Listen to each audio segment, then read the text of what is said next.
मगर बहुत सारे लोग हैं और उसमें से अखिलेश जी हैं, मायावती जी हैं, बहुत सारे लोग हैं जो मोहब्बत का हिंदुस्तान चाहते हैं, मैं जानता हूं, नफरत का हिंदुस्तान नहीं चाहते हैं। तो रिश्ता तो है। खासतौर से जो हमारे ऊपर आक्रमण करते हैं, मेरे जो आरएसएस के, बीजेपी के मित्र हैं, उनको भी मैं धन्यवाद करना चाहता हूं, क्योंकि एक्चुअली हो क्या, सरकार की कमियां हैं उसमें मैं आपको बता सकता हूं। बेरोजगारी, इकोनॉमिक मिसमैनेजमेंट, नोटबंदी, गलत जीएसटी, चाइना, ये कमियां हैं, गलतियां की हैं। मगर मेरी अप्रोच यात्रा के साथ यह है कि हम हिंदुस्तान को एक सोचने का, जीने का नया तरीका देने की कोशिश। एक प्रकार से मैं उनको अपना गुरु मानता हूं कि वो मुझे रास्ता दिखा रहे हैं कि क्या नहीं करना चाहिए, रिएक्ट कैसे करना चाहिए, और अच्छी ट्रेनिंग दे रहे हैं मुझे, तो उनका भी मैं धन्यवाद करना चाहता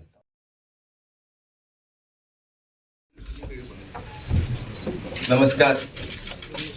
अब हैप्पी न्यू ईयर तो नहीं कर सकता हूं, बट एडवांस में आपको हैप्पी न्यू ईयर। मैं सोच रहा था प्रेस कॉन्फ्रेंस के बारे में, मैंने सोचा कि हैप्पी न्यू ईयर का मैं भी आज आपसे एक सवाल पूछूंगा, वो बाद में, मतलब जब आपने सब पूछ लिए तो मैं पूछूंगा। मैंने सोचा है आप सबके लिए, भारत जोड़ो यात्रा अब दिल्ली तक पहुंची है और हम सबको बहुत कुछ सीखने को मिला, समझने को मिला। बहुत अच्छा एक्सपीरियंस रहा है। लक्ष्य आप जानते हैं, हिंदुस्तान में जो डर, नफरत, हिंसा फैलाई जा रही है, उसके खिलाफ ये यात्रा है। और मुझे लगता है कि काफी सक्सेसफुल यात्रा रही है अभी तक, जो शायद हमने सोचा भी नहीं था, उससे भी ज्यादा इस यात्रा ने अचीव कर दिया है। बेरोजगारी का मुद्दा भी है, महंगाई का मुद्दा भी है, और जो हिंदुस्तान में इनकम इनइक्वालिटी आ रही है, चुने हुए लोगों के पास अरबों रुपए और बाकी हिंदुस्तान के पास कुछ नहीं, ये भी हमारा एक मुद्दा है। पर्सनली जब मैंने यात्रा शुरू की, मेरी सोच थी कि ये कन्याकुमारी से कश्मीर तक एक यात्रा है, और मैंने अपने साथ में कुछ ले नहीं गया। मैंने कहा देखो, मैं जाऊंगा और मैं एक्सपीरियंस करूंगा, मैं कोई मतलब प्री कंसीव नोशन नहीं ले जाऊंगा। तो शुरुआत ये थी कि शुरुआत में लगा कि भाई देखो हम पैदल चल रहे हैं, मगर फिर आस्ते आस्ते पता लगने लगा कि एक्चुअली ये जो यात्रा है, जिसको मैंने नदी भी कहा है, ये एक जीवित चीज है, इसकी एक आवाज है,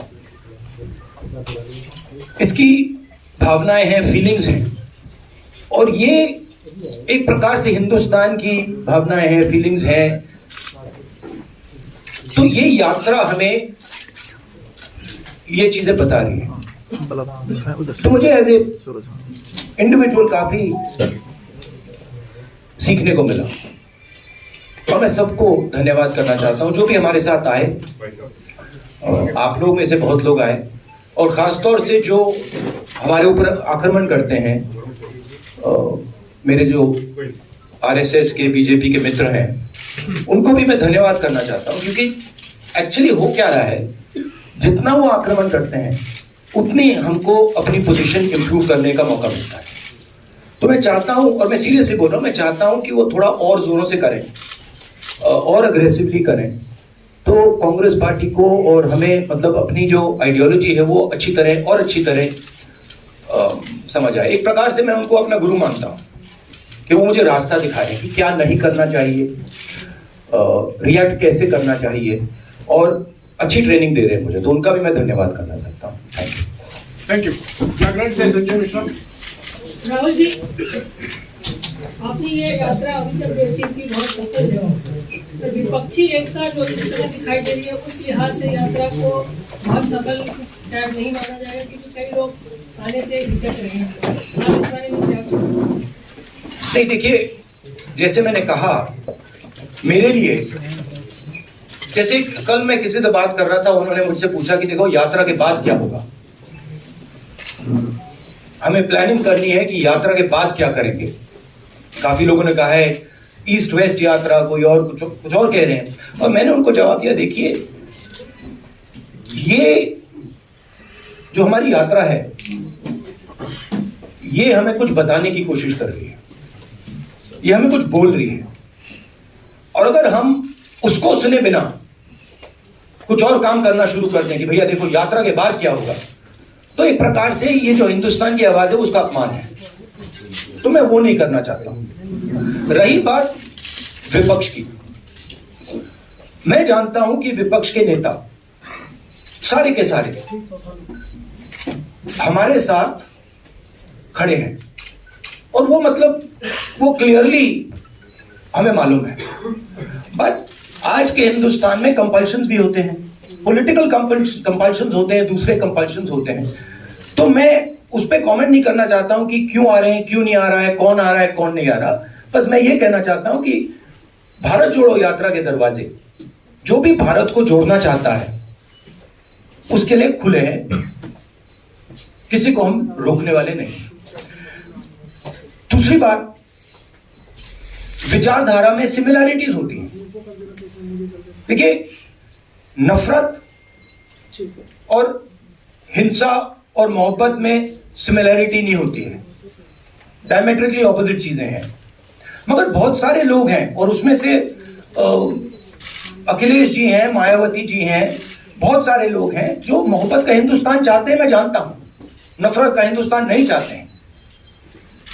तो रिश्ता तो है उनके साथ, आइडियोलॉजिकल रिश्ता, और भारत जोड़ने का और नफरत को मिटाने का रिश्ता है। आप तो यात्रा लेके चले हैं and it's a success, but सरकार के फेलियर्स कितने नजर आ गए। बहुत सारे लोगों ने आपसे आके बातचीत किया, चाहे युवा हो, बेरोजगारी का मुद्दा हो, आर्म फोर्सेस के जो लोग आए थे, चाइना के मुद्दे पे बात करी, महंगाई का, महिलाएं आए बात कर रहे हैं। सो सरकार के क्या क्या फेलियर्स आपको मेजर जो है नजर आ रहे हैं इस पूरी यात्रा के दौरान? आपने मतलब 6-7 क्वेश्चन एक क्वेश्चन में पूछ लिया। देखिए,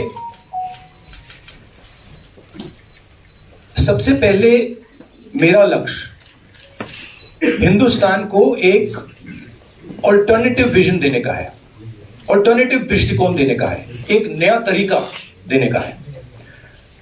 सरकार की कमियां हैं, उसमें मैं आपको बता सकता हूं, बेरोजगारी, इकोनॉमिक मिसमैनेजमेंट, नोटबंदी, गलत जीएसटी, चाइना, ये कमियां हैं, गलतियां की हैं। मगर मेरी अप्रोच यात्रा के साथ यह है कि हम हिंदुस्तान को एक सोचने का, जीने का नया तरीका देने की कोशिश कर रहे हैं। तो अगर आप डिटेल्स चाहते हैं तो आप मुझसे पूछिए, चाइना के बारे में पूछिए, शायद आप वो ना पूछें, पता नहीं, बाकी चीजों के बारे में पूछ सकते हैं, बट ब्रॉडली ये है।